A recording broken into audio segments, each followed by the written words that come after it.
تمامی خواتین سے گزارش ہے کہ یہاں پر سوالات ہو رہے ہیں، آپ سوال کو بغور سماعت فرمائیں اور یہاں سے کیا جواب مل رہا ہے اسے اپنے ذہن میں محفوظ کرنے کی کوشش کریں۔ اب یہاں پر پہلا سوال یہ ہے، حضرت یہ مسئلہ پوچھا گیا ہے کہ کیا وضو کرتے وقت سر پہ دوپٹہ اوڑھنا ضروری ہوتا ہے؟ بسم اللہ الرحمن الرحیم، الحمد للہ رب العالمین والصلاة والسلام علی سید الانبیاء والمرسلین۔ یہ جو سوال کیا گیا کہ وضو کرتے وقت سر پہ دوپٹہ ہونا ضروری ہے یا نہیں، تو اب اس میں یہ دیکھا جائے گا کہ آپ کس جگہ پر وضو کر رہی ہیں۔ اگر آپ اپنے مخصوص کمرے میں جہاں پر آپ اور آپ کے شوہر کے علاوہ کوئی اور نہیں گئے، کوئی اجنبی مرد یا آپ کے دیور جیٹھ کوئی بھی نہیں گئے، ایسی جگہ پر اگر آپ وضو کر رہی گئے تو ایسی صورت میں اگر سر پر دوپٹہ نہ بھی ہو اور بغیر دوپٹے کے اگر وضو کرنا آپ چاہیں تو شریعت کے اعتبار سے آپ کو اجازت ہے، آپ وضو کر سکتی ہیں۔ لیکن اگر آپ ایسی جگہ پر وضو کر رہی گئے جہاں پر آپ کے دیور یا آپ کے جیٹھ کی نظر بھی آپ پر پڑ سکتی ہے یا کوئی اجنبی مرد کی نظر بھی آپ پر پڑ سکتی ہے، تو ایسی جگہ اگر آپ وضو کر رہی گئے تو پھر آپ کو دوپٹہ اوڑھ کر ہی وضو کرنا چاہیے۔ کیوں؟ اس لیے کہ آپ کے سر کے جو بال ہیں ان کو بھی چھپانا ضروری ہے، اجنبی مرد سے غیر محرم سے ان کو چھپانا ضروری ہے۔ لہٰذا جب کسی اجنبی مرد کی دیور یا جیٹھ کی نظر آپ پر پڑ سکتی ہے تو ایسی جگہ پر آپ دوپٹہ اوڑھ کر ہی وضو ادا کریں، وضو کریں۔ تو یہ دونوں صورتیں ہیں، اگر آپ اپنے کمرے میں گئے بغیر دوپٹے کے بھی وضو کرنا چاہیں تو کر سکتی ہیں، اگر باہر گئے دیور جیٹھ وغیرہ کی نظر پڑ سکتی ہے تو ایسی جگہ پر آپ کو دوپٹہ اوڑھ کر ہی وضو ادا کرنا ہے۔ اور ایک مسئلہ یہ ہے حضرت، اور اکثر یہ نشست میں پوچھا ہی جاتا ہے کہ حیض کے جو ایام ہیں کم سے کم کتنے دن ہوتا ہے اور زیادہ سے زیادہ کتنے دن ہوتے ہیں، اس کے حوالے سے صحیح رہنمائی فرمائیں۔ میں تمام اسلامی بہنوں اور ماؤں سے گزارش کروں گا کہ بہت توجہ کے ساتھ ان مسائل کو سماعت کریں، اس لیے کہ بہت عورتیں ان مسائل سے ناواقف ہیں اور وہ یہ مسائل پوچھ بھی نہیں پاتی ہیں اور علم حاصل نہیں کر پاتی ہیں، جن کی بنیاد پر شریعت کے احکام کے مطابق ان کا عمل نہیں ہو پاتا۔ تو یہ جو حیض کا خون آتا ہے جس کو پیریڈ کا خون کہتے ہیں، اس کو ماسک کا خون بھی کہا جاتا ہے، تو شریعت نے اس کے بھی احکام بیان فرمائے گے۔ سب سے پہلے تو آپ تمامی خواتین کے لیے یہ مبارکباد ہے، یہ خوشی کی بات ہے کہ ہم جس مذہب کی پیروی کرنے والے ہیں اور ہم جس مذہب کی تعلیمات پر عمل کرنے والے ہیں، اس مذہب نے ہمیں صرف نماز اور روزے ہی کے مسائل نہیں بتائے گے، ہمیں صرف حج اور زکوٰۃ ہی کے مسائل نہیں بتائے ہیں، بلکہ ہماری زندگی میں ہمیں جن جن چیزوں کی ضرورت ہے اس مذہب نے ہمیں ان تمام چیزوں کے مسائل بھی ہم کو بتا دیے گئے۔ زندگی کیسے گزارنی ہے، زندگی کے کس مرحلے میں کس طریقے سے عمل کرنا ہے، ہمارے مذہب نے ہم کو یہ بھی بتا دیا گیا۔ تو یہ جو پیریڈ کا خون ہوتا ہے مذہب اسلام نے اس کی بھی تعلیمات ہم کو سکھائی گئے اور اس کے بھی احکام ہم کو بتائے گئے۔ سبحان اللہ۔ وہ احکام کیا گئے؟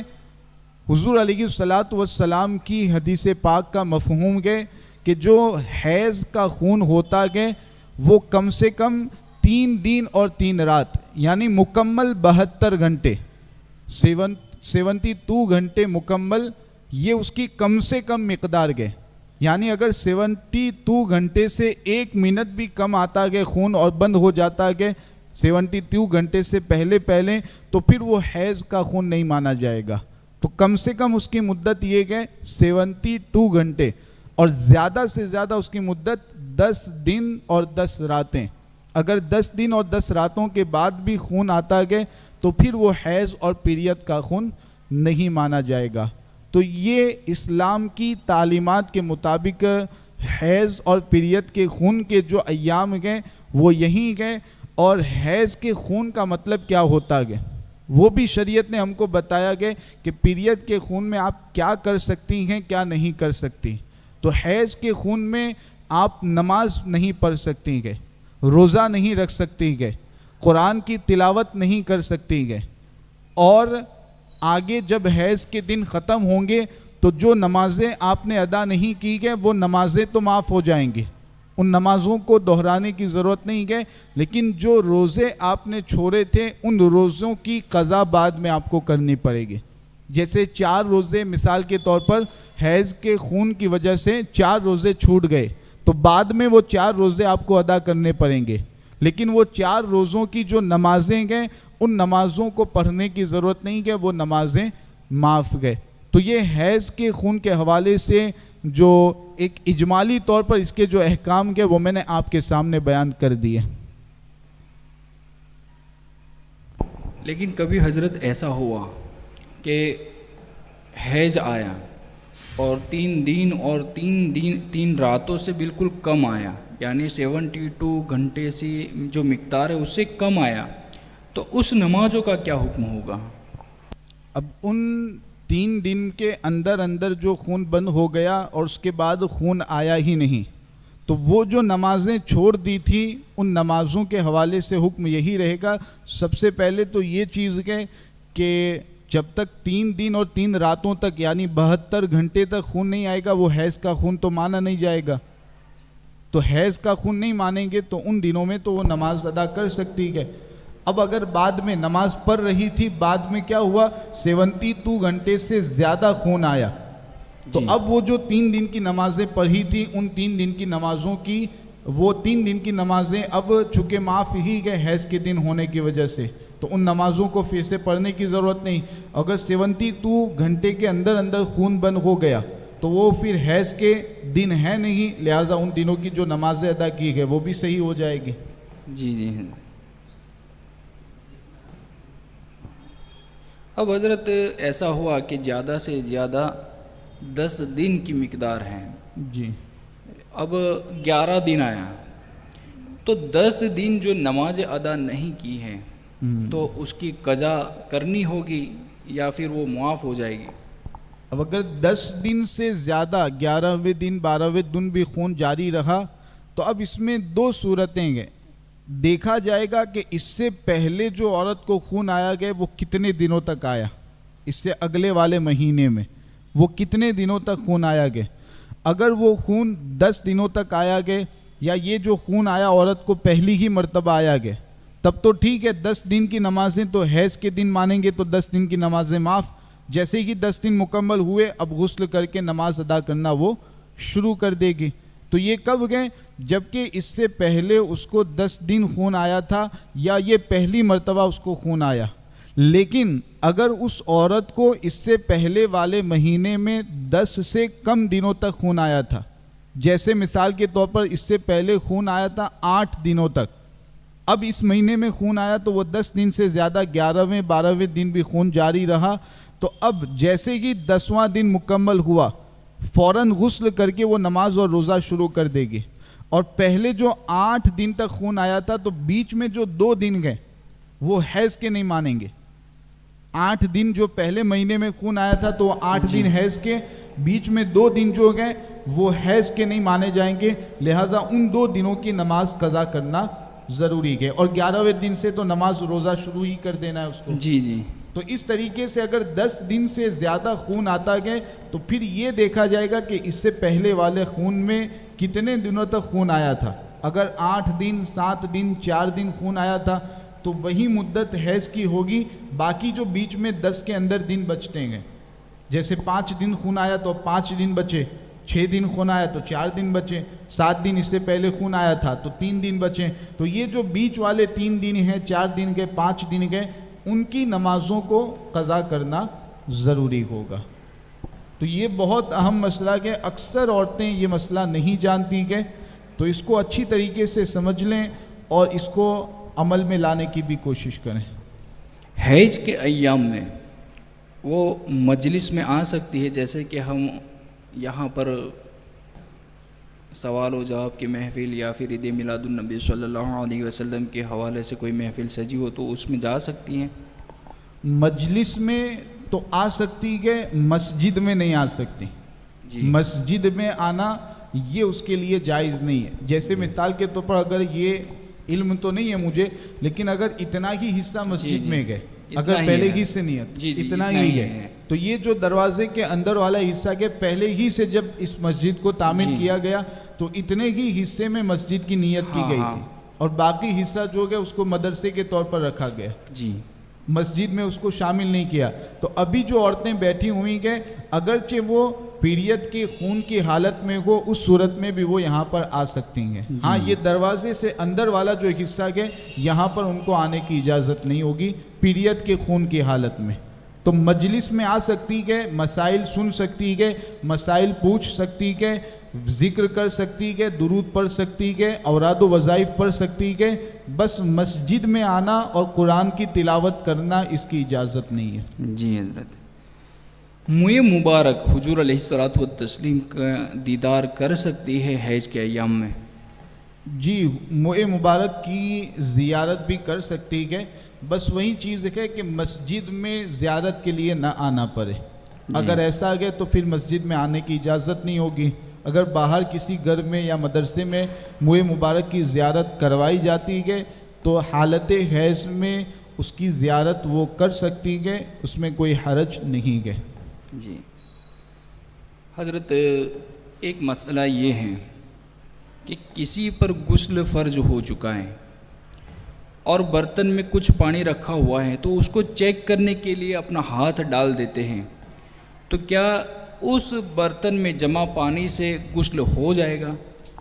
یہ غلط طریقہ ہمارے یہاں مردوں میں بھی رائج ہے اور عورتوں میں بھی یہ مسئلہ، یہ غلط طریقہ رائج ہو چکا ہے کہ ڈول میں پانی گئے، اب گرم پانی کتنا گئے تو اس کو چیک کرنے کے لیے اپنے ہاتھ کی انگلی ڈالتے ہیں. جی. اب یہاں پر ایک بہت اہم چیز ذہن میں رکھیں کہ اگر آپ پر وضو کرنا ضروری ہے یا آپ پر غسل کرنا ضروری ہے، ایسی حالت میں ہیں آپ اور اسی حالت میں بغیر ہاتھ دھوئے ہوئے اگر آپ اس ہاتھ کو پانی کے برتن میں یا ڈول میں ڈال دیں گے تو اب وہ جو پانی ہے وہ پانی مستعمل ہو جائے گا. اور مستعمل کا مطلب یہ ہے کہ اب اس ڈول کے پانی سے نہ آپ وضو کر سکتی ہیں نہ آپ غسل کر سکتی ہیں. یہ اس کا حکم ہے. تو اگر آپ کو چیک کرنے کے لیے ہاتھ کی انگلیاں ڈالنی ہے تو پہلے آپ ہاتھ کو الگ سے دھو لیں، نل کے نیچے کسی پانی سے الگ سے ہاتھ دھو لے، اور جتنا ہاتھ دھویا گیا اتنا ہی ہاتھ آپ چیک کرنے کے لیے پانی کے برتن میں یا پانی کی ڈول میں ڈالیں. تو اس صورت میں وہ پانی مستعمل نہیں ہوگا، اس سے آپ وضو اور غسل کر سکتی ہیں. لیکن بغیر دھوئے ہوئے اگر آپ اس میں ڈالیں گی تو ایسی صورت میں وہ پانی مستعمل ہوگا، اس سے پھر وضو اور غسل کرنا آپ کے لیے جائز نہیں ہوگا. اسی طریقے سے یہ صرف ڈول کا مسئلہ نہیں ہے، جو چھوٹی ٹنکیاں ہوتی ہیں، چھوٹی کا مطلب 500 لیٹر کی 1000 لیٹر کی جو ٹنکیاں ہوتی ہیں شریعت کے اعتبار سے وہ بھی چھوٹی ہی مانی جائے گی.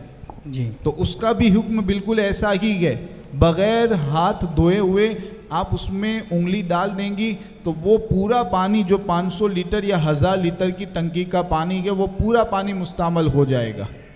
اب اس سے وضو اور غسل نہیں کر سکتے ہیں. اگر اس کو اس قابل بنانا ہے کہ اس سے وضو اور غسل کر سکے تو اس کا طریقہ یہ رہے گا کہ اوپر سے جو اچھا پانی ہے یعنی مائع غیر مستعمل جس کو کہتے ہیں کہ تو وہ پانی ڈالتے جائیں، جتنا پانی اندر کے اس سے زیادہ پانی ڈال دے یا اتنا پانی ڈالے کہ ادھر اوپر سے پانی بہہ کر کے نیچے گر یعنی جائے، چھلک جائے، اس طرح پانی اس میں ڈال دیں تو اس صورت میں پھر اس پانی سے وضو اور غسل کر سکیں گے۔ جی حضرت، اب ایسا ہوا کہ غسل آدھی رات کو ہی فرض ہو چکا تھا، لیکن قضائے حاجت کے لیے گئے اور وہاں پر ہاتھوں کو دھو لیا، پھر بعد میں سو گئے، پھر صبح میں اٹھیں غسل کی حاجت کی نیت سے، پھر بالٹی میں اس نیت سے ہاتھ کو ڈالا کہ چیک کر لوں کتنا گرم ہوا ہے، تو اس صورت میں بھی پانی مستعمل ہو جائے گا؟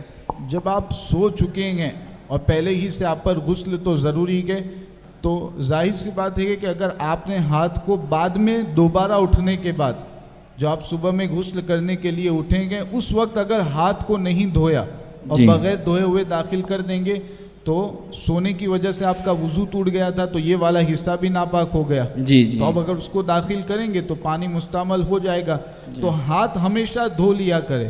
اسی لیے وضو کرنے کا جو سنت طریقہ ہے اس میں سب سے پہلے حضور علیہ الصلوۃ والسلام کی جو سنت ہے وہ یہی ہے کہ دونوں ہاتھ کو گھٹوں تک 3 مرتبہ دھویا جائے۔ سبحان اللہ۔ یہ جو گھٹے ہوتے ہیں کہ ہتھیلی ہوتی ہے اس کے نیچے تک 3 مرتبہ دونوں ہاتھوں کو دھو لیں، تاکہ اس طرح کا کوئی مسئلہ اور کوئی معاملہ ہی پیدا نہ ہو۔ جی، یعنی کانڈے تک، ہم اپنی زبان میں اس کو گجراتی میں کانڈا بولتے ہیں، یہاں وہاں تک دھو لیا جائے۔ جی حضرت، اب مسئلہ ایک یہ ہے حضرت، شوہر صحبت کرنا چاہتا ہے بیوی سے، لیکن تھکان کی وجہ سے وہ منع کر دیتی ہے، اور اکثر یہ ہوتا رہتا ہے، تو کیا اس پر عورت پر کوئی وعید ہے کہ شوہر بلاتا ہے اور وہ نہیں جاتی؟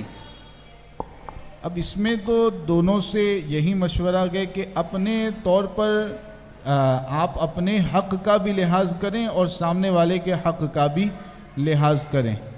دونوں کو ایک دوسرے کی حالت اور کیفیت کو مد نظر رکھنا چاہیے، اور دونوں کو ایک دوسرے کے حالت دیکھ کر ہی کسی کام کا فیصلہ کرنا چاہیے۔ تو دونوں کے لیے یہی مشورہ ہے۔ ہماری مائیں اور بہنیں یہاں تشریف لائی گئے، مرد حضرات آئیں گے تو ان کو بھی یہی مشورہ دیا جائے گا کہ ایک دوسرے کے حالت کو دیکھ لیا کریں، تاکہ نہ آپ کو کوئی پریشانی ہو نہ ان کو کوئی پریشانی ہو۔ جی، اب حضرت مسئلہ ایک یہ ہے کہ سورہ سجدہ مرحوم کو دفنانے سے پہلے 41 یعنی 41 مرتبہ پڑھنے کی کوئی فضیلت ہے؟ سورہ سجدہ میرے علم میں تو نہیں ہے، البتہ اگر کوئی فضیلت ہو تو اس سے انکار بھی نہیں ہے۔ ہاں یہ ہے کہ قرآن مجید ہی کی صورت ہے اور قرآن مجید ہی کی آیات ہے، لہٰذا ان کو اگر آپ تلاوت کریں گی اور تلاوت کرنے کے بعد مرحوم کو اس کا ثواب پہنچائیں گی تو اس میں کوئی شک و شبہ نہیں ہے، اس میں شک کی کوئی گنجائش نہیں ہے کہ اس کا فائدہ مرحوم کو پہنچے گا۔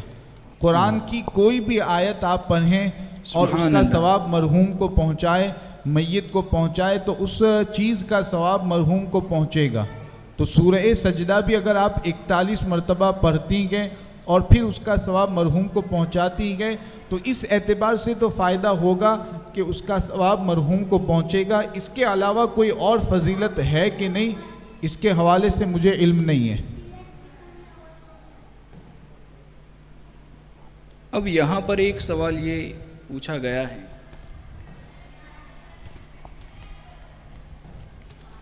سورہ سجدہ روز پڑھوا ماٹے کئی نیت تھی پڑھو بہتر، یعنی کہ روز تلاوت کرنے کے لیے کون سی نیت سے پڑھنا چاہیے، اس طریقے سے پوچھا گیا۔ قرآن مجید ہی کی نیت سے پڑھیں کہ قرآن مجید کی تلاوت میں کر رہی ہوں، اسی نیت کے ساتھ روزانہ سورہ سجدہ کی تلاوت کریں تو انشاءاللہ تعالی جو اس کا ثواب ہے، جو اس کی فضیلت ہے، وہ حاصل ہوگی۔ سبحان اللہ۔ اب ایک سوال یہ آیا حضرت کہ لڑکی کا رشتہ نہیں ہوتا، لڑکی وظیفہ کرتی ہے، تو کیا اس وظیفے کو کرنے کے لیے کسی کی اجازت لینا ضروری ہوگی؟ اب کچھ وظائف تو ایسے ہوتے ہیں کہ جن میں اجازت کی ضرورت نہیں ہوتی ہے، کچھ وظائف ایسے ہوتے ہیں اور کچھ وظائف ایسے ہوتے ہیں کہ آپ اجازت لے کر کے اگر وہ وظیفہ کریں گی تو فائدہ آپ کو کما حقہ جو ہونا چاہیے وہ اسی صورت میں ہوگا۔ جب آپ کسی کامل شخص کی باشرہ پیر کی کامل شخص کی اجازت لے کر کے وظیفہ کریں گی تبھی آپ کو کما حقہ فائدہ ہوگا. یہ بعض وظائف ایسے ہوتے ہیں جی. اور عام طور پر جو وظائف ہوتے ہیں درود پاک کا وظیفہ ہے, سورہ فاتحہ کا, آیت الکرسی کا جی وظیفہ ہے, تو اس میں اجازت کی ضرورت نہیں ہوتی ہے. آپ ایسے بھی کرنا چاہیں تو کر سکتی ہیں. اگر اجازت لے لیتی ہے تو پھر نور علی نور, بہت فائدہ ہے اس میں.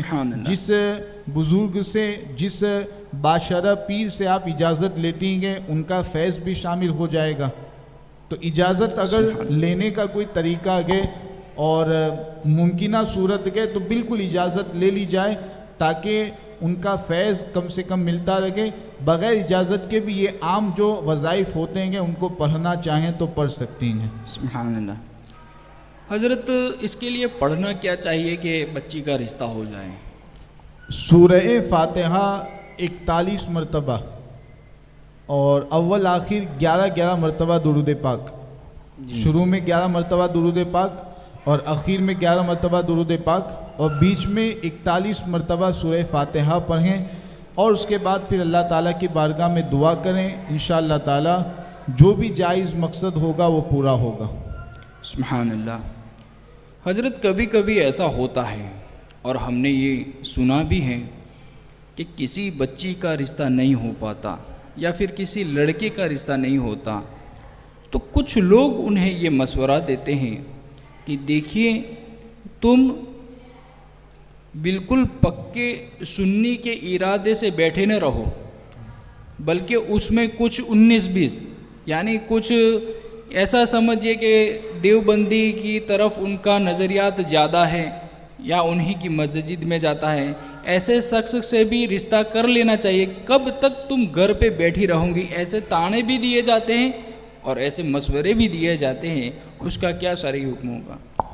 اب جس عورت کے دل میں اللہ اور اس کے رسول صلی اللہ تعالیٰ علیہ وسلم پر اللہ اور اس کے رسول صلی اللہ تعالیٰ علیہ وسلم کی محبت ہوگی اور جو عورت اللہ اور اس کے رسول پر سچا پکا ایمان رکھتی ہوں گی وہ قیامت تک بغیر رشتے کے بیٹھ سکتی ہے, لیکن کسی گستاخ رسول اور اللہ کی شان میں گستاخی کرنے والے سے کبھی وہ رشتہ نہیں کر سکتی. اور الحمدللہ ہمارے یہاں جو مائیں اور بہنیں جو بھی بہنیں گئے اسلامی بہنیں تشریف لائیں گئے خود ان کا بھی یہ ایمان و اعتقاد اور عقیدہ گئے اور ان کے گھر کی عورتیں جو گئے ان کا بھی یہ اعتقاد گئے کہ اس طریقے پر اگر کوئی بھی گستاخ رسول ہو یا اللہ تعالیٰ کی شان میں گستاخی کرنے والا ہو یا صحابہ کی شان میں بزرگان دین کی شان میں گستاخی کرنے والا ہو, کبھی بھی ہمارے جو عورتیں گئے یہاں کی جو اسلامی بہنیں گئے انشاءاللہ تعالیٰ ایسے گستاخ سے رشتہ کرنا کبھی بھی پسند نہیں کریں گے. اور آخر اس کی اجازت بھی کیسے مل سکتی ہے؟ نکاح یہ کس کی سنت ہے؟ سبحان اللہ. نکاح حضور علیہ الصلاۃ والسلام کی سنت ہے نا. نکاح جب حضور علیہ الصلاۃ والسلام کی سنت گئے تو حضور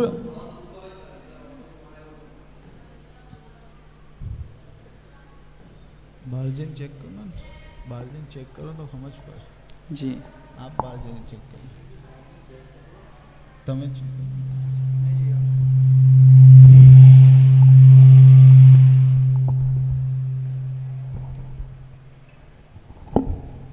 پاک پڑھ لیں, خاموشی کے ساتھ درود پاک پڑھتی رہیں. الصلاۃ والسلام علیک یا رسول اللہ,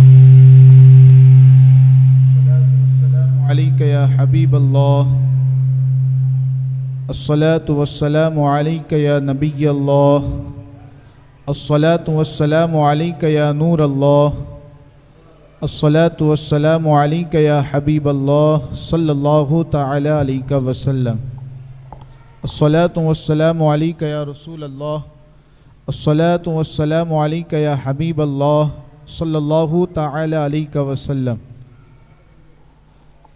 تو نکاح کے تعلق سے میں یہ عرض کر رہا تھا کہ نکاح کرنا یہ حضور علیہ الصلاۃ والسلام کی سنت ہے. یہ آپ تمامی اسلامی بہنیں جانتی ہیں کہ نکاح حضور علیہ الصلاۃ والسلام کی سنت ہونے کے اعتبار سے ہم کرتے ہیں اور حضور کی سنت پر عمل کرنے کی نیت سے کرتے ہیں. تو اب آپ مجھے یہ بتائیں کہ جب حضور کی سنت پر عمل کرنے کے لیے نکاح کیا جاتا ہے تو آخر ایسے شخص سے نکاح کیسے کر سکتے ہیں جو حضور علیہ الصلاۃ والسلام کی شان میں گستاخی کرنے والا ہو؟ جی نکاح حضور کی سنت ہے تو پھر حضور کی شان میں گستاخی کرنے والے سے نکاح کیسے کر سکتے ہیں؟ تو یہی وجہ ہے کہ گستاخ رسول سے کبھی بھی نکاح کی اجازت نہیں ہو سکتی. جی جی حضرت. ایک سوال یہ پوچھا گیا ہے کہ کیا محرم میں ہی چاندی لینا بولتے ہیں؟ کچھ لوگ کہتے ہیں کہ محرم مہینے ہی میں چاندی لینا چاہیے اور یہ چاندی لینا سنت ہے، کیا یہ صحیح ہے؟ محرم مہینے میں بھی آپ چاندی خرید سکتی ہیں، سفر میں بھی خرید سکتی ہیں، ربیع الاول شریف کے مہینے میں بھی خرید سکتی ہیں. 12 مہینوں میں سے کسی بھی مہینے میں آپ خریدنا چاہیں تو خرید سکتی ہیں، اس میں کوئی حرج نہیں ہے. اور حضور علیہ الصلاۃ والسلام کی سنت ہے یعنی کہ تو یہ وہ سنت نہیں ہے کہ جس کو حضور علیہ الصلاۃ والسلام نے عبادت کے طور پر کیا ہو. بالکل حضور علیہ الصلاۃ والسلام نے چاندی خریدی ہے لیکن یہ عبادت کے طور پر عمل کرنے والی سنت نہیں ہے. لہذا اگر آپ چاندی خریدنا چاہتی ہیں محرم، سفر، ربیع الاول وغیرہ 12 مہینے میں کبھی بھی آپ چاندی خریدنا چاہیں تو خرید سکتی ہیں. یہ سمجھنا کہ محرم ہی کے مہینے میں خرید سکتے ہیں باقی مہینوں میں نہیں خرید سکتے، یہ غلط ہے اور اس سوچ کی وجہ سے آپ گنہگار ہوں گے. اس لیے کہ محرم ہی میں خریدنا ضروری نہیں ہے کہ باقی 11 مہینوں میں بھی آپ چاندی خرید سکتے ہیں.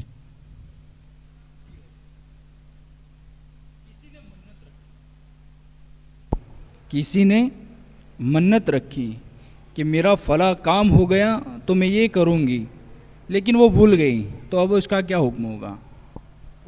منت ہی بھول گئی یا وہ کام بھول گئی؟ ہاں، یعنی کہ وہ منت بھول گئی کرنا کہ میرا فلاں کام ہو جائے گا تو میں منت کروں گی، تو یہ منت کرنا بھول گئی، کام تو ہو گیا، تو اس کا کیا حکم ہوگا؟ تو جس کام کے حوالے سے اس نے منت مانی گی کہ اگر میرا کام ہو گیا تو میں یہ کام کروں گی، جیسے 10 رکعت نماز پڑھوں گی، 10 فقیروں کو کھلاؤں گی، جو بھی اس نے منت مانی تھی جب بھی یاد آئے تو وہ اس منت کو پورا کر لے. جی اس منت کو پورا کر لے. اگر یاد نہیں آ رہا ہے کہ میں نے کیا منت مانی تھی، 10 رکعت نفل نماز پڑھنے کی یا 10 فقیروں کو کھلانے کی کیا منت مانی تھی، یہ یاد نہیں آ رہا اس کو، تو اس صورت میں حکم یہ رہے گا کہ غور و فکر کرے، اچھی طریقے سے غور و فکر کرے، اور جو بھی اس کے ذہن میں آئے کہ ہاں میں نے یہ منت مانی ہوگی تو پھر اس کے مطابق وہ عمل کریں. تو اس طریقے سے اچھی طرح غور و فکر کر لیں اور اس کے مطابق عمل کریں. جس کام کے حوالے سے ذہن میں آئے کہ ہاں یہ منت میں نے مانی ہوگی تو وہی وہ کام کر لیں تو انشاءاللہ تعالیٰ اس کی منت پوری ہو جائے گی. جی حضرت، ایک مسئلہ ہے جو کل بھی پوچھا گیا تھا، یہ آج بھی پوچھا گیا ہے، لیکن یہ خواتین کی محفل میں پوچھا جا رہا ہے کہ مغرب کے بعد گھر کا کچرا باہر نکالنا کیسا ہے؟ مغرب کی نماز کے بعد یا رات میں گھر میں جھاڑو دے سکتے ہیں اور گھر کا جو کچرا ہے وہ باہر بھی پھینک سکتے ہیں. شریعت میں اس کی کوئی ممانعت نہیں ہے. پہلے جو بڑے بوڑھے گزر چکے ہیں وہ اس چیز سے منع کیا کرتے تھے. اب آخر اس چیز سے کیوں منع کرتے تھے وہ تو اللہ اور اس کے رسول بہتر جانے اور وہ لوگ جانے کہ کیوں منع کرتے تھے، لیکن شریعت میں کہیں پر اس سے منع نہیں کیا گیا، بلکہ شریعت میں تو دوسری طرف حضور کی ایسی احادیث موجود ہے جس میں صفائی اور طہارت کا حکم دیا گیا ہے کہ آپ کو اپنے آپ کو بھی صاف رکھنا ہے، اپنے کپڑوں کو بھی صاف رکھنا ہے، اور جس جگہ پر آپ رہتی ہیں ان کو بھی صاف رکھنا ہے، اور جس محلے میں آپ رہتی ہیں اس محلے کو بھی صاف رکھنا ہے، جس گاؤں میں آپ رہتی ہیں اس گاؤں کو بھی صاف رکھنا ہے. تو یہ طہارت اور پاکیزگی اور صفائی کا درس یہ اسلام میں موجود ہے. حضور علیہ الصلاۃ والسلام کی تعلیمات میں جو بنیادی تعلیمات ہیں ان میں سے ایک یہ بھی ہے. لہٰذا اگر جھاڑو دینے کی ضرورت پیش آ رہی ہے تو رات کے وقت بھی آپ جھاڑو دے سکتی ہے, اور جھاڑو دینے کے بعد جو کچرا نکلے آپ اس کو باہر پھینک سکتے ہیں. لیکن یہ بھی ذہن میں رکھیں کہ ایسا کچرا جو ڈسٹ بن میں ڈالنے والا ہے اس کو آپ باہر نہ پھینکیں بلکہ ڈسٹ بن ہی میں ڈالیں تاکہ باہر محلے اور علاقوں میں گندگی نہ پھیلے. اب ایک مسئلہ یہ پوچھا گیا ہے, نیل پالش لگانا کیسا ہے جو ناخنوں میں لگائی جاتی ہیں؟ اب اس میں اگر کسی حرام یا ناپاک چیز کی ملاوٹ ہوتی ہے تو اس صورت میں تو اس کے لگانے کی ہرگز اجازت نہیں ہوگی. اور اگر ایسا نہیں کہ ناپاک اور حرام چیز کی ملاوٹ اس میں نہیں ہوتی اور وہ صرف روشنائی ہوتی ہے, کلر کی طرح وہ چیز ہوتی ہے, روشنائی ہوتی ہے, اور اس کو لگایا جائے اس مقصد سے کہ اپنے شوہر کو خوش کیا جائے اور شوہر کو راضی کرنے کے لیے اگر کوئی عورت لگاتی ہے تو اس کی اجازت مل سکتی ہے.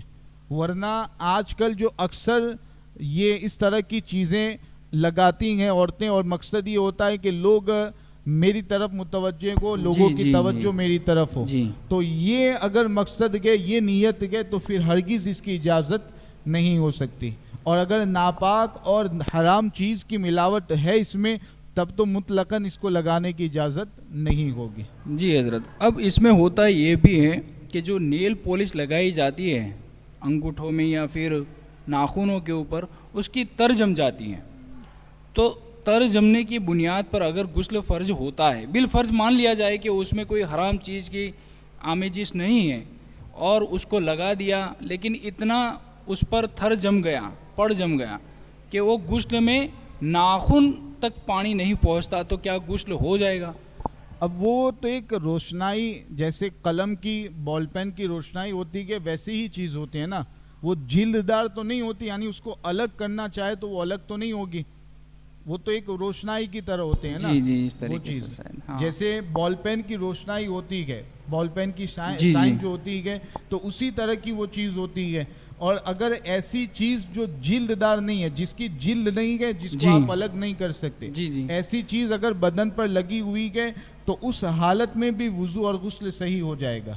جی اچھا, اس میں حضرت جری والی بھی آتی ہے کچھ, تو اس میں پڑ بج جاتی ہے, یعنی کہ تھر لگ جاتے ہیں اس میں بھی. تو اگر وہ جلد والی ہو, یعنی جلد کا مطلب جیسے یہ دیواروں پر جو کلر لگایا گیا, جی اس طریقے سے آپ عورتیں اس کو غور کر لیں کہ دیواروں پر جو کلر لگایا گیا تو اس کو اگر آپ الگ کرنا چاہیں تو آپ کے ہاتھ میں یہ الگ آ سکتا ہے, تو اس کو کہیں گے جلد دار. اور بال پین کی جو روشنائی ہوتی ہے, بال پین کی جو سائن ہوتی ہے, اس میں یہ جلد دار نہیں ہوتے. اگر آپ اس کو الگ سے اپنے ہاتھ میں لینا چاہیں جیسے اس کلر کو لیتے ہیں تو یہ نہیں ہو سکتا ہے.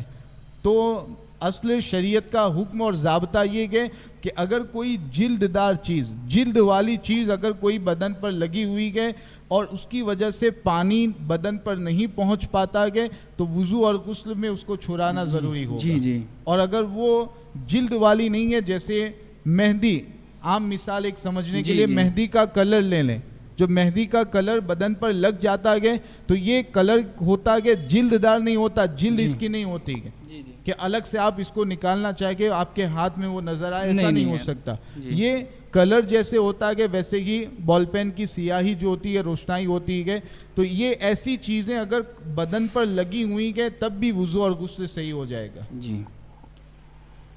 کیا پردہ دو طرح کا ہوتا ہے, ایک نظریہ والا بھی پردہ ہوتا ہے؟ اکثر دیکھا جاتا ہے کہ عورتیں پردے میں رہتی ہیں لیکن کبھی کبھی وہ بے پردہ ہو جاتی ہے ایسے شخص کے سامنے, تو کہتی ہے کہ وہ تو نظر کا پردہ ہوتا ہے تو ان کے سامنے جانے سے کوئی حرج نہیں معاذ اللہ. تو یہ بھی کچھ باتیں مشہور ہے کہ بھائی پیر و مرشد کی بارگاہ میں چلی گئی بے پردگی کی حالت میں, اور ان سے جب کہا جائے کہ بے پردگی کی حالت میں مت آئیے تو وہ کہتی ہے کہ انہوں نے بھی نظر والا پردہ رکھا ہوا ہے. اس طریقے سے کہنا کیسا ہے؟ یہ جو بعض عورتیں اس طرح کی باتیں کرتی ہیں کہ پیر کے سامنے یا کوئی بڑا عالم دین ہے اس کے سامنے اگر جانا چاہیں تو بغیر پردہ کے ہم جا سکتی ہیں اور یہ جواب دینا کہ ان کے تو نظروں پر پردہ لگا ہوا کہ لہٰذا ہمیں پردہ کرنے کی کوئی ضرورت نہیں، یہ بالکل غلط اور باطل خیال گئے اور شریعت کی تعلیمات کے بالکل خلاف گئے۔ اس قاعدے کی، اس ضابطے کی اور اس مسئلے کی شریعت میں کوئی حقیقت نہیں گئے۔ آپ کو پردہ کرنا گئے اپنے بدن کا، اپنے بدن کو چھپانا گئے، اپنے جسم کو چھپانا گئے۔ اگر آپ کسی عام آدمی کے سامنے جاتی گئے تب بھی، اور کسی پیر یا عالم دین کے سامنے جاتی گئے تب بھی۔ ہاں، یہاں پر میں ایک چیز کی وضاحت کرنا چاہوں گا، آنکھوں کا پردہ ہوتا گئے، یہ حدیث رسول صلی اللہ تعالیٰ علیہ وسلم سے ثابت گئے، آنکھوں کا پردہ ہوتا گئے، اور یہ پردہ جیسے عورتوں کو کرنا گئے ویسے ہی مردوں کو بھی یہ پردہ کرنا ضروری ہے۔ یہ بہت اہم چیز ہے، توجہ سے سماعت کریں کہ آنکھوں کا پردہ بالکل ہوتا گئے، اور یہ پردہ عورتوں کے لیے بھی ہوتا گئے اور مردوں کے لیے بھی یہ پردہ کرنا ضروری ہے، اور یہ حدیث رسول کے ذریعہ ثابت گئے۔ اب یہ آنکھوں کا پردہ کیا ہوتا گئے؟ آنکھوں کا پردہ یہ گئے کہ آپ شریعت کے خلاف کوئی بھی چیز اپنی آنکھوں سے نہ دیکھیں، کسی اجنبی مرد پر شہوت بھری نگاہ سے آپ ہرگز نہ دیکھیں، کسی غلط چیز کو، غلط تصویر کو موبائل میں یا ٹی وی پر آپ ہرگز نہ دیکھیں۔ آنکھوں کا پردہ یہ ہے کہ آپ کسی کے گناہوں کے، کسی کے عیبوں کو آپ اس لیے نہ دیکھیں کہ تاکہ عیب لوگوں کے سامنے بیان کریں۔ تو یہ تمام چیزیں آنکھوں کے پردے میں آتی ہے، آپ کو کوئی شریعت کے خلاف کوئی بھی چیز نہیں دیکھنی ہے۔ تو یہ کہ آنکھوں کا پردہ، اور یہ پردہ جیسے عورتوں کے لیے ہے ویسے ہی مردوں کے لیے بھی ہے، کہ مردوں پر بھی اپنی آنکھوں پر اس طرح کا پردہ ڈالنا ضروری ہے کہ وہ کسی اجنبی عورت کو نہ دیکھیں، وہ کسی غلط تصویر کو، غلط فلم کو، غلط چیز کو موبائل میں یا باہر نہ دیکھیں۔ یہ ہے پردہ آنکھوں کا، جو حضور علیہ الصلاۃ والسلام کی حدیث پاک کے ذریعہ ہمیں معلوم ہوتا ہے۔ تو یہ یقیناً پردہ آنکھوں کا ہونا چاہیے، لیکن وہ جو قول ہوتا ہے کہ پیر صاحب کی آنکھوں پر پردہ ہے لہٰذا ہم بے پردہ ان کے سامنے جا سکتی ہیں، یہ بالکل غلط ہے اور شریعت کے تعلیمات کے بالکل خلاف ہے۔ کبھی کبھی ایسا ہوتا ہے کہ شوہر کسی اور پیر سے مرید ہوتے ہیں اور یہاں پر بیوی کسی اور پیر کی مریدہ ہونا چاہتی ہے، تو کیا ایسا ہو سکتا ہے کہ وہ شوہر کسی اور پیر صاحب سے بیعت ہو اور بیوی کسی اور پیر صاحب سے مریدہ ہو؟ ایسا کوئی ضروری نہیں ہے کہ شوہر اور مرد، عورت یہ دونوں ایک ہی پیر کی بیعت کرے، ایک ہی پیر کے مرید بنے، ایسا کوئی ضروری نہیں ہے۔ دونوں الگ الگ باشرہ پیر کے مرید بننا چاہتے ہیں، شریعت کے اعتبار سے بالکل اجازت ہے، پیر باشرہ ہونا چاہیے۔ اگر پیر باشرہ گئے، عورت کا پیر الگ گئے، شوہر کا پیر الگ گئے، تو اس میں کوئی حرج نہیں ہے۔ سبحان اللہ۔ یہ پوچھا گیا ہے کہ کوئی عورت ایکٹیوا چلائے اس کے شوہر کی اجازت سے، لیکن سانس منع کر رہی ہے، تو اب کیا کیا جائے؟ شوہر کی اجازت اور سانس کی اجازت تو بعد میں آئے گی، سب سے پہلے تو شریعت کی اجازت آئے گی۔ سبحان اللہ۔ شریعت کی اجازت اگر ہے، شریعت آپ کو اجازت دیتی ہے، یعنی شریعت کی اجازت کا مطلب یہ رہے گا کہ بالکل آپ پردے کا اہتمام کرتے ہوئے اور اس انداز میں کہ کسی اجنبی مرد کی نظر آپ کے بدن کے چھپانے والے جو حصے ہیں ان پر نہ پڑے، اس طرح شریعت کے احکام کی پابندی کرتے ہوئے اگر آپ ایکٹیوا چلاتی گئے یا دوسری کوئی گاڑی چلاتی گئے، شریعت نے آپ کو اجازت دے دی گئے، شوہر نے بھی اجازت دے دی گئے، اب سانس منع کرتی گئے تو یہ دیکھا جائے گا کہ سانس کے منع کرنے کی وجہ کیا ہے، یہ دیکھا جائے گا۔ اگر بلا وجہ بس وہ ایسے ہی اپنی مرضی کی وجہ سے منع کر دیتی گئے تب تو پھر اس کا کوئی اعتبار نہیں ہوگا، اور اگر واقعی کسی شرعی عذر کی وجہ سے وہ منع کرتی گئے تو ایسی صورت میں اب ان کے منع کا اعتبار ہوگا، اور پھر اس عورت کو اس کام سے بچنا ضروری ہوگا۔ تو اصل اس میں ہے شریعت کی اجازت، اگر شریعت اجازت دیتی گئے، شوہر بھی اجازت دیتا گئے اور شریعت کے احکام کی خلاف ورزی نہیں ہوتی گئے تو بالکل اس کے مطابق آپ عمل کر سکتی ہیں، اور سانس جو انکار کرتی ہے تو اس کی وجہ کیا ہے یہ بتانا ضروری ہے، تبھی جا کر کے اس کے حوالے سے واضح حکم آپ تک پہنچایا جا سکتا ہے جو نفاس والی عورتیں کیا فاتحہ کا کھانا پکا سکتی ہیں؟ یہ بھی ایک غلط فہمی ہمارے یہاں پر بہت زیادہ عام ہو چکی ہے. سمجھتی ہیں عورتیں اور مرد بھی یہ سمجھتے ہیں کہ اگر نیاز کا کھانا پکانا گئے تو عورت پیریڈ کے خون کی حالت میں گئے یا نفاس کی حالت میں گئے تو اس حالت میں عورت نیاز کا کھانا نہیں پکا سکتی. حالانکہ شریعت کے اعتبار سے بالکل یہ غلط ہے اور شریعت کے احکام کے بالکل یہ خلاف ہے. عورت اگرچہ حیض کی حالت میں ہو، پیریڈ کے خون کی حالت میں ہو یا نفاس یعنی بچے کی پیدائش کے بعد جو خون آتا ہے اس کنڈیشن میں ہو، دونوں صورتوں میں اگر وہ نیاز کا کھانا پکانا چاہے تو نیاز کا کھانا وہ پکا سکتی ہے، بنا سکتی ہے. اور اس نیاز پر اگر ہم فاتحہ دینا چاہیں، مرد فاتحہ دینا چاہے تو فاتحہ بھی دے سکتا ہے، ایصال ثواب بھی کیا جا سکتا ہے. تو شریعت میں ایسا کوئی حکم نہیں ہے کہ حیض کی حالت میں یا نفاس کی حالت میں نیاز کا کھانا نہیں پکا سکتی، ایسا شریعت میں کوئی حکم نہیں ہے. کیا حیض کے دنوں میں اپنی بیوی کے ساتھ ہم بستری کر سکتے ہیں؟ یہ مسئلہ لکھا ہوا ہے. قرآن مجید میں صراحتاً اس چیز سے منع کیا گیا ہے. صراحتاً بالکل واضح آیت اس کے تعلق سے موجود ہے.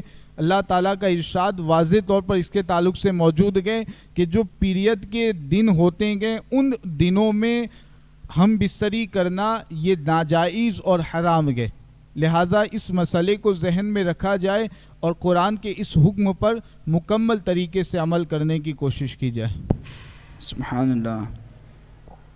کچھ عورتیں یعنی پریگننٹ ہوتی ہے تو وہ اسپتال جب جاتی ہیں تو اس میں سونوگرافی کی اکثر ضرورت ہوتی ہے. تو کچھ جینٹس ڈاکٹرز ہوتے ہیں تو کیا اس جینٹس ڈاکٹر سے بھی سونوگرافی کروا سکتی ہیں؟ حالانکہ لیڈیز ڈاکٹر بھی موجود ہے تو اس کا کیا حکم ہوگا؟ اولاً یہی کوشش کی جائے کہ لیڈیز جو ہیں ڈاکٹرز تو ان کے پاس آپ سونوگرافی کروائیں.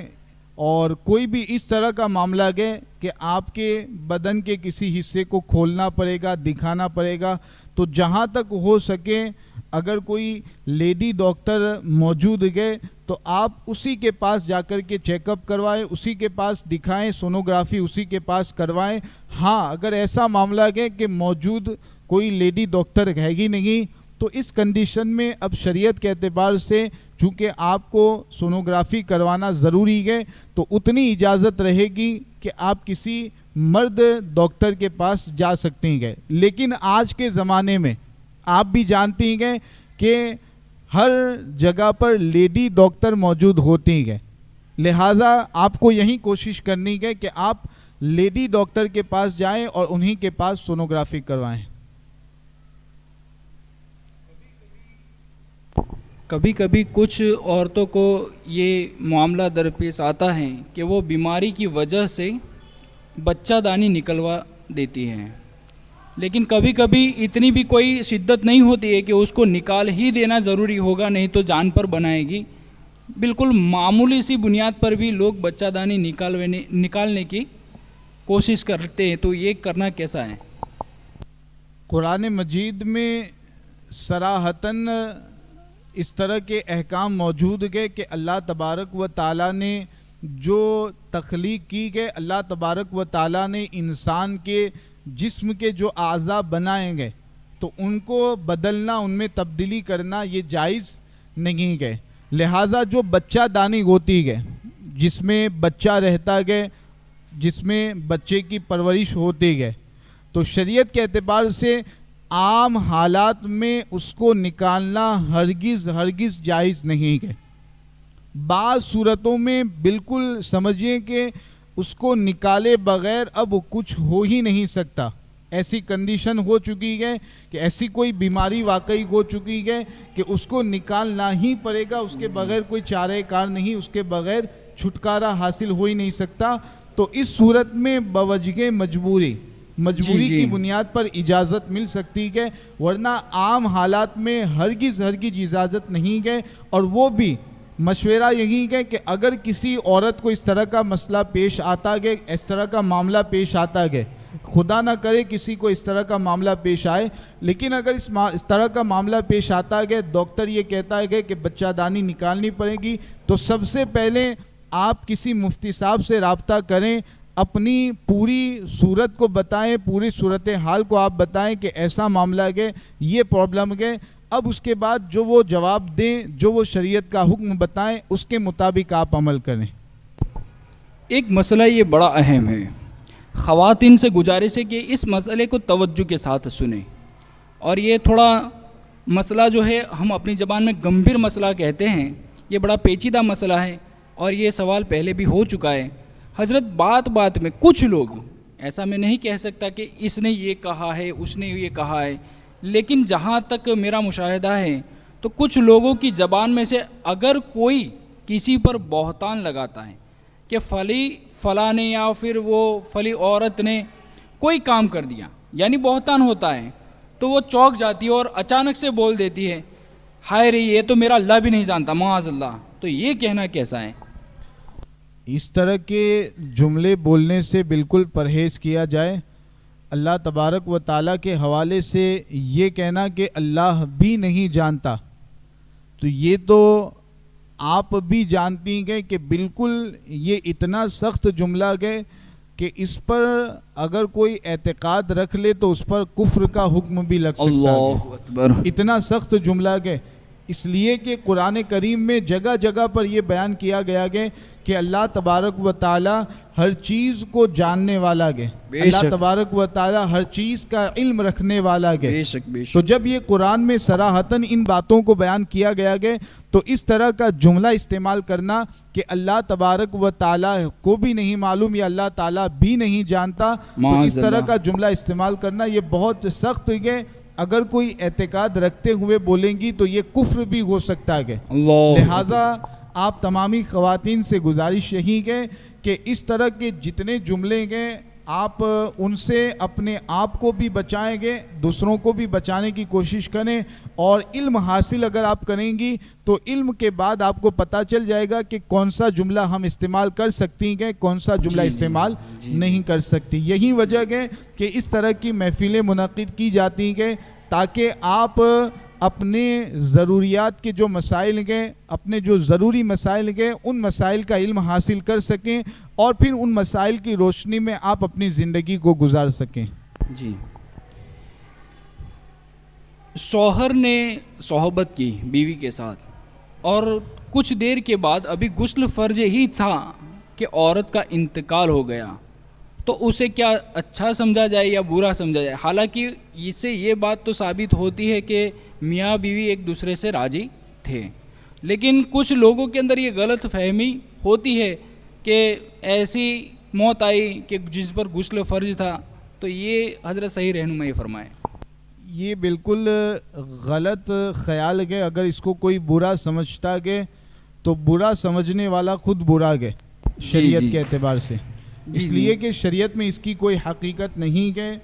اگر اس کنڈیشن میں خدا نہ کرے کسی کی موت ہو جائے, کسی کا انتقال ہو جائے, تو ایسی صورت میں یہ نہیں کہہ سکتے کہ اس حالت میں اس کنڈیشن میں اس کی موت ہوئی ہے, اس کا انتقال ہوا تو یہ برا ہے. اور شریعت یہ ہو سکتا ہے کہ اس کی زندگی کچھ اعمال اس کے ایسے ہوں جو برے ہوں.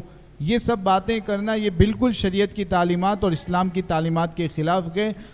میں آپ کو اس کے حوالے سے پہلے مسئلہ بتا دوں کہ اگر اس حالت میں, اس کنڈیشن میں کہ اس پر غسل کرنا ضروری تھا, اسی حالت میں کسی مرد یا کسی عورت کا انتقال ہوتا ہے تو اس کو ایک ہی مرتبہ غسل دیا جائے گا. ایسا نہیں کہ 2 مرتبہ غسل دیں گے, ایک ہی مرتبہ غسل دیا جائے گا.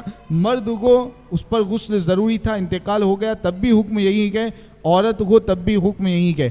اب یہاں پر جو لوگ یہ کہتے ہیں کہ اگر غسل فرض ہو جائے اسی حالت میں کسی کا انتقال ہو جائے تو یہ برا ہوتا ہے اور اس کو برا سمجھا جاتا ہے، یہ اگر کوئی کہتا ہے تو ان کے لیے میں ایک واقعہ ذکر کرنا چاہوں گا، بہت دلچسپ واقعہ ہے۔ ایک صحابی رسول ہے جن کو غسیل الملائکہ کہا جاتا ہے۔ سبحان اللہ، سبحان یہ اللہ۔ غسیل الملائکہ کا مطلب کیا ہے آگے جا کر میں اس کو بیان کرتا ہوں۔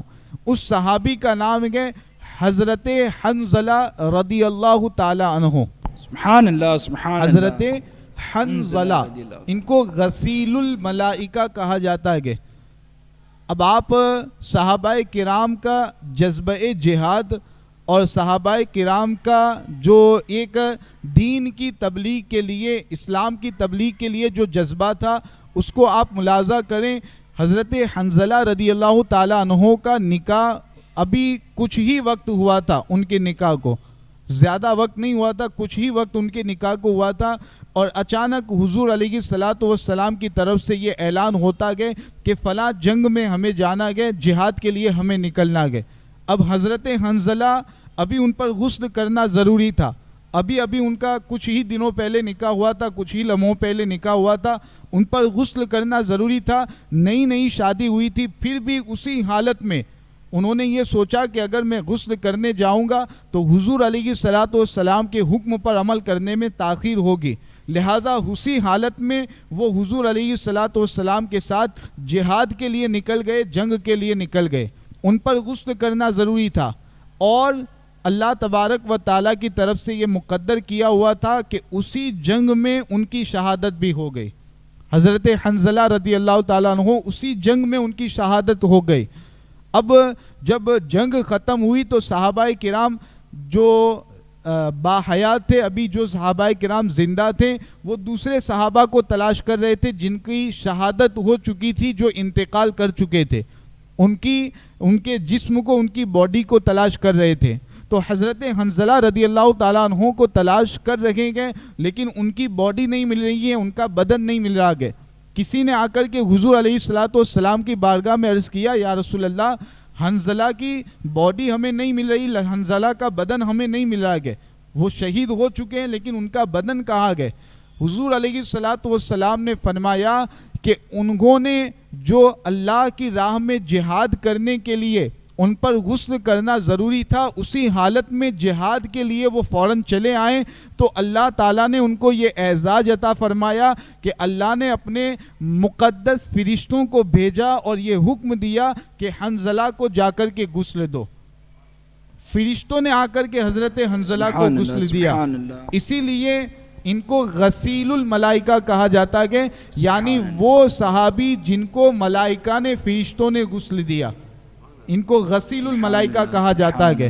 تو یہ دیکھیں، یہ جذبہ جہاد، اور صحابی بیان بھی کرتے ہیں کہ بعد میں ہم کو جب حضرت حنظلہ کا جسم ملا، ان کا بدن ملا، تو ہم دیکھ رہے تھے کہ ان کے داڑھی کے بال میں پانی لگا ہوا تھا۔ سبحان اللہ۔ یہ جو حضرت حنظلہ کو جو فرشتوں نے غسل دیا تھا، وہی پانی ابھی ان کی داڑھی میں موجود تھا۔ تو آپ دیکھیں کہ اگر اس حالت میں کہ غسل کرنا ضروری ہے، اسی حالت میں اگر انتقال ہوتا ہے تو یہ کوئی بری بات نہیں ہے۔ بری بات یہ ہے کہ آپ گناہ کرتے ہوئے انتقال کر جائیں، بری بات یہ ہے کہ آپ زندگی بھر نمازوں کو چھوڑتے ہوئے انتقال کریں، بری بات یہ ہے کہ آپ زندگی بھر شریعت کے احکام کو ترک کرتے ہوئے پھر انتقال کر جائیں، تو یہ ہے بری زندگی ہے اور یہ ہے بری بات۔ لہٰذا شریعت کے احکام پر اگر آپ عمل کرتی ہیں اور شریعت کے احکام کے مطابق زندگی گزارتی ہیں تو اللہ تبارک و تعالیٰ کے فضل سے یہ امید ہے کہ آپ دنیا میں بھی کامیاب ہوں گی، آخرت میں بھی انشاءاللہ کامیاب ہوں گی۔ اب حضرت ایک اور دو آخری سوال ہیں کہ حیض والی عورت کسی مرحومہ کا چہرہ دیکھ سکتی ہے؟ یعنی ان کا انتقال ہو چکا ہے، وہ آخری چہرہ دیکھ رہی ہے تو دیکھ سکتی ہیں، کوئی حرج نہیں ہے۔ حیض کی حالت میں، پیریڈ کی حالت میں مرحومہ یا کسی انتقال کرنے والے کا چہرہ دیکھنا چاہیں تو دیکھ سکتی ہے، شریعت کے اعتبار سے کوئی حرج نہیں ہے۔ سبحان اللہ۔ اب حضرت مسئلہ ایک یہ ہے، اور یہ آخری مسئلہ ہے کہ اکثر خواتین کا یہ معاملہ ہے کہ جیسے ہی وہ فری ہوتی ہیں تو ہونا تو یہ چاہیے کہ کسی فقہ کی کتاب کا مطالعہ کریں یا کسی کی سیرت کا مطالعہ کرے، حضور علیہ الصلوۃ والتسلیم کی سیرت پاک کا مطالعہ کرے، یا پھر کسی صحابیات کا مطالعہ کرے کتاب کا، ان کی سیرت پر نظر دوڑائے۔ لیکن جب جمع ہوتی ہے تو غیبت میں شمار ہو جاتی ہے، یعنی کہ غیبت میں اپنے آپ کو غیبت کرنے لگتی ہے، چغلی کرنے لگتی ہیں۔ پھر جب کہا جاتا ہے کہ تم یہ فعل مت کرو، یہ غیبت ہے، چغلی ہے، یہ گناہ ہے، تو اکثر عورتیں یہی کہتی نظر آتی ہیں کہ ہم غیبت تو نہیں کرتے، جو حقیقت ہے وہی پیش کرتے ہیں۔ تو غیبت کہا کسے جاتا ہے، اس کے حوالے سے کچھ باتیں پیش فرمائیں۔ غیبت کا مطلب یہ ہوتا ہے کہ آپ کسی مسلمان بھائی کی یا مسلمان بہن کی وہ باتیں، کہ اگر وہ باتیں آپ اس مسلمان بھائی یا اس مسلمان بہن کے سامنے کریں گی تو ان کو برا لگے گا، ان کو خراب لگے گا۔ ایسی باتیں اس مسلمان بھائی یا مسلمان بہن کی پیٹھ پیچھے دوسری عورتوں کے سامنے اگر وہ باتیں آپ بیان کرتی گئے تو اس کو غیبت کہا جاتا ہے۔ اور آپ کے بیان کرنے کا مقصد بھی صحیح نہیں ہے، کسی صحیح مقصد سے، مثال کے طور پر اس مسلمان بہن کی اصلاح کی نیت سے اگر آپ دو چار لوگوں کے درمیان باتیں کرتی ہیں اصلاح کی نیت سے، کہ وہ دو چار عورتیں اس کو جا کر کے سمجھائیں اور وہ اس غلط کام سے باز آ جائے، ایسا اگر معاملہ ہے تب تو ٹھیک ہے۔ لیکن صرف ایسے ہی لوگوں کے درمیان اس مسلمان بہن یا مسلمان بھائی کے حوالے سے باتیں کرنے کے لیے اور اس کی جو برائیاں گئے وہ کرنے کی نیت سے اگر باتیں کرتی گئے تو اسی کو غیبت کہا جاتا ہے۔ بلکہ اللہ کے رسول صلی اللہ تعالیٰ علیہ وسلم تشریف فرماتے، ام المومنین حضرت عائشہ صدیقہ رضی اللہ تعالیٰ عنہا یہ بھی موجود تھی۔ ایک عورت آئی اور اس عورت کا جو قد تھا وہ بہت ہی چھوٹا تھا، یعنی وہ چھوٹے قد والی عورت تھی، وہ ناتی عورت تھی، اس کا قد بہت چھوٹا تھا۔ وہ عورت آئی اور وہ وہاں سے آ کر کے پھر اپنا کام کر کے اپنی ضرورت پوری کر کے چلی گئی۔ ام المومنین حضرت عائشہ صدیقہ رضی اللہ تعالی عنہا نے وہ عورت جب چلی گئی تو ام المومنین نے کہا کہ وہ عورت تو کتنے پست قد کی تھی، کتنے چھوٹے قد والی تھی، تو جو ان کا قد تھا وہی بیان کیا۔ لیکن حضور علیہ الصلوۃ والسلام نے اس پر بھی ام المومنین حضرت عائشہ صدیقہ رضی اللہ تعالیٰ عنہا کو منع کیا کہ ایسی بات مت کرو۔ کیوں؟ اس لیے کہ وہ بات اگر اس کے سامنے کی جائے گی تو ظاہر سی بات ہے کہ اس کو برا لگے گا۔ کہ اگر کسی کو چھوٹا قد والا کہا جائے، پست قد والا کہا جائے، یا کوئی بہت لمبا ہے اس کو کہا جائے بہت لمبے ہو تم، تو اگر یہ مذاق کی نیت سے، اس کو دل دکھانے کی نیت سے آپ کہیں گے تو ظاہر سی بات ہے کہ یہ بھی اس کی پیٹھ پیچھے کہیں گے تو غیبت میں شامل ہو جائے گا۔ تو اس وجہ سے وہ تمام باتیں کہ آپ کسی مسلمان بھائی یا بہن کے سامنے کہیں گی تو ان کو برا لگے گا، وہی باتیں آپ دوسروں کے سامنے کریں اور کسی جائز مقصد کے لیے نہیں، ایسے ہی آپ وہ باتیں کرتی گئے تو یہ غیبت گئے، اسی کو غیبت کہا جاتا ہے۔ اور غیبت کے حوالے سے ایک حدیث پاک اللہ کے رسول صلی اللہ تعالیٰ علیہ وسلم کا ارشاد ہے، الغیبت اشد من الزنا، غیبت یہ زنا سے بھی زیادہ بڑا اور زیادہ سخت جرم ہے، اور غیبت زنا سے بھی زیادہ بڑا گناہ ہے۔ تو یہ حضور کا ارشاد ہے، اس سے آپ اندازہ لگا سکتی ہے کہ غیبت کرنا یہ کتنا بڑا گناہ ہے، کتنا بڑا جرم ہے۔ لہٰذا اس فعل قبیح سے، اس برے فعل سے بچنے کی کوشش کریں۔ اگر دو چار عورتیں اس طرح کا کام کرتی ہیں تو ان کو بھی سمجھانے کی کوشش کریں اور اچھی اچھی باتیں کریں، دین کے مسائل کے حوالے سے آپس میں گفتگو کریں، اچھے لوگوں کی سیرت کے حوالے سے آپس میں گفتگو کریں، اچھے لوگوں کی زندگی کے حوالے سے آپس میں گفتگو کریں، تاکہ ان کی زندگی سے آپ کو بھی فیض حاصل ہو اور آپ بھی ان کی طرح شریعت کے احکام کے مطابق زندگی گزار کر اپنی دنیا اور آخرت کو سنوار سکیں۔ سبحان اللہ، سبحان اللہ۔ ہم یہیں پہ اپنا سیشن کو مکمل کرتے ہیں، صلاۃ و سلام کے لیے کھڑے ہو جائیں۔